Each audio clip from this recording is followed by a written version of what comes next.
Leo tuna zoezi la kugawa kadi za Chama cha Mapinduzi, na ni zoezi la alilolitoa Mama Samia, na kadi hizo zimeboreshewa kwa mfumo wa elektroniki, na kadi hizo amelipia, hatutozi hela yoyote, ni ametoa kwa vijana, ametoa kwa mama, ametoa kwa wazee, kwa wote kiujumla, kwa wanachama wote.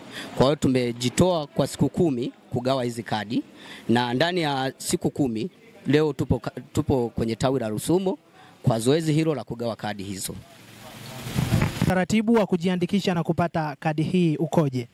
Utaratibu awe na kitambulisho cha mpiga kura, na pia awe na kadi ya chama. Kama hana kadi ya chama, tutamtambulisha kama viongozi wa chama, tuna barua za utambulisho na tutamsajili. Tukishamsajili, na yeye pia itakuja namba yake elektroniki. Tukio linaloendelea sasa hivi ni swala la kuchukua kadi za Chama cha Mapinduzi ambazo zitamwezesha kupiga kura ya maoni kwa ajili ya kumpitisha diwani, mbunge.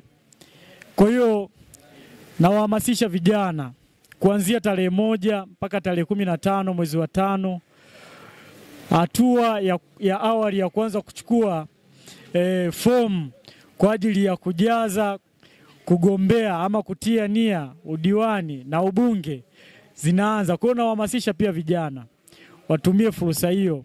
Ni wakati wetu vijana wachukue fomu, kama watatosha basi tutawachagua ili waweze kutuongoza. Ni tukio ambalo tumelianza toka tarehe 5 la kukabidhi kadi za Chama cha Mapinduzi kwa wale ambao zimefika, lakini ambao bado hazijafika pia tumekuwa tukihakiki taarifa zao kwenye mtandao.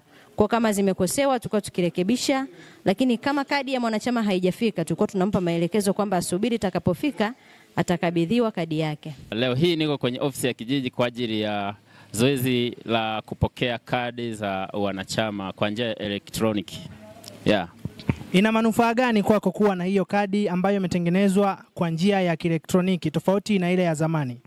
Hii kwanza inakuwa ni kadi ambayo iko moja kwa moja kwenye mfumo, ambayo kiusalama hii inaishi kwenye mfumo miaka yote na kuendelea. Neno gani au hamasa gani unaweza kutoa kwa vijana wenzako?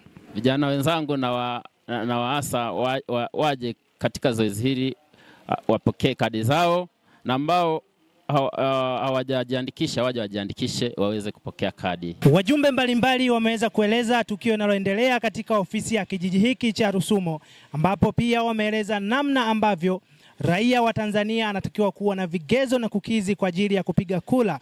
Nikiripoti kutoka maeneo ya Rusumo, ofisi ya kijiji, mimi ni Ezra Joni wa Dar es Salaam Tanzanite TV.